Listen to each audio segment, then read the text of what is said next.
Hey everyone, and welcome back to Guitar Star TV. This is the final lesson on chords. I'm going to show you fifth chords today, or power chords some people call them. So if you're ready, let's get going. Alright, so fifth chords, or power chords like I said, some people call them, are just the root note coupled with the fifth note from a scale. So next week I'm going to start showing you scales, so don't worry if you don't really understand what's going on. Basically, if you were going to play an A5 chord, you'd find an A note, which is the fifth fret of the sixth string there, and all you would do is add the fifth note from either a major or minor scale, and they both share the same fifth note. So if I was going to count along for you, 1, 2, 3, 4, 5, that's the seventh fret on the A string. If I was going to play a minor scale, 1, 2, 3, 4, 5, so it's exactly the same note. So all you do is play the A, which is the fifth fret of the sixth string, and the seventh fret of the A string together as a chord. So you play them singly. Now you can either use your little finger or ring finger, whichever one's more comfortable. I tend to use my little finger. Now the only difference is with a power chord, is what people do is they add the same note as the root but an octave higher. So in this case it would be an A, which is your seventh fret of the D string. So you'd now have the fifth fret of the sixth string, seventh fret of the A string, and seventh fret of the D string. Now to be honest, I tend to be a bit lazy and just use fifth chords, only because it's less for your fingers to do, and plus once you've got a bit of distortion on there, you can't really tell the difference anyway, whether you're playing 2 or 3 notes. So what you want to do now is get used to doing that shape. So it's like an L shape. So if you remember, like if you played chess ever, it's the way the knight moves on a chessboard. So that's the way I remembered it. So if you're going to start on any fret, you just go to the next string down 2 frets higher.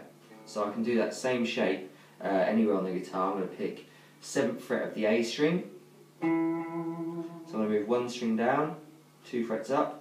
I then play the 9th fret of the D string. So them two together.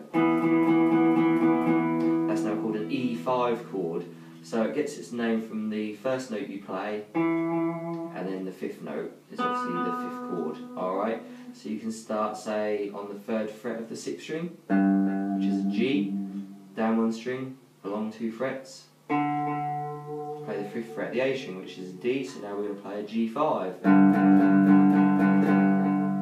So once you get to grips with that, what I used to do was just move that shape around, keeping your fingers locked in position. Just pick sort of 2 or 3 different positions, not moving any strings to start off with, just changing the frets you're going to start on. So say 7th fret of the E string, that's a B note, so we're playing a B5 chord, and then shift it down 2 frets to the 5th fret, now it's an A5, shift it down another 2 frets, to the 3rd fret, that's a G5, and then down 1 fret, that's now an F sharp 5. So what you've got is a B5, an A5, a G5, and an F sharp 5. Now what I'm going to do now is I'll just flick from the clean mode onto distortion, so you can hear how simple but effective these chords actually are.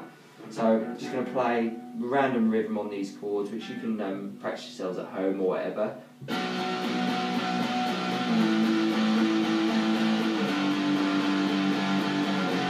So we're going B5, A5, G5, F sharp 5.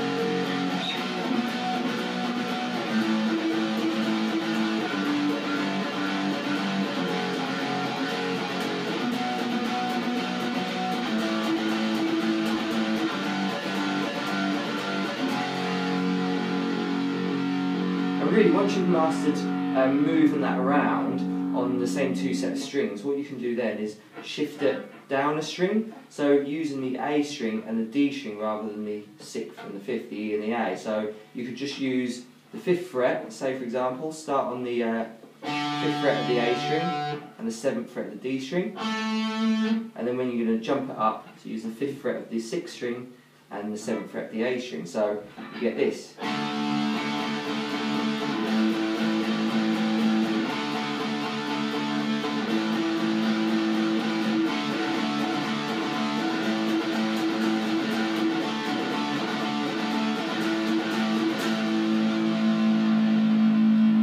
Alright, so once you've got that down, you can start messing around mixing them both together, and once you can do this, 90% of most rock songs, blues songs use these chords.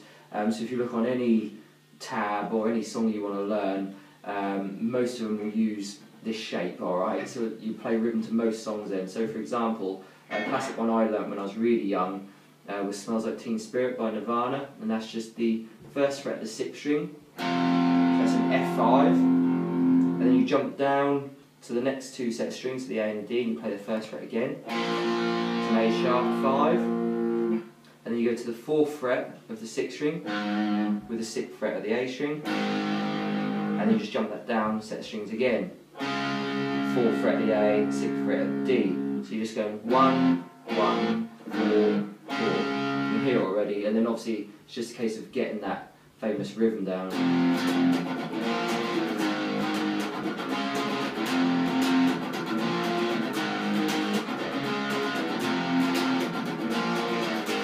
Another band that use these shapes all the time is Green Day, and I'm actually teaching this song to my wife at the minute. It's When I Come Around.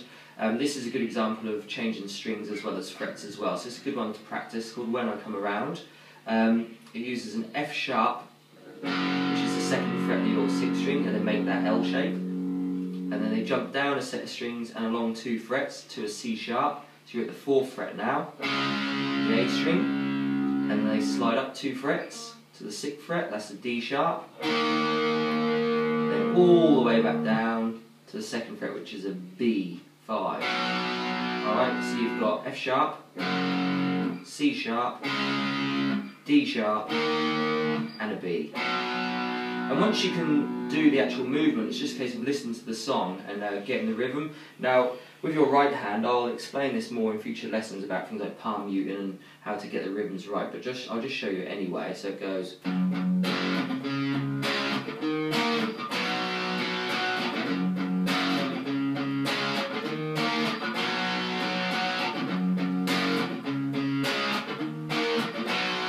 so on. Alright, but before you start learning any songs, you can just literally mess around with your own ideas. I mean, I used to just pick random frets and just go for it. So I might go the 7th fret of the A string, down to the 3rd fret of the A string, up to the 5th. So I'd have an E, then a C, then a D.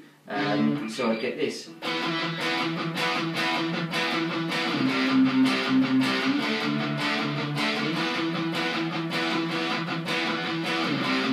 Then change strings.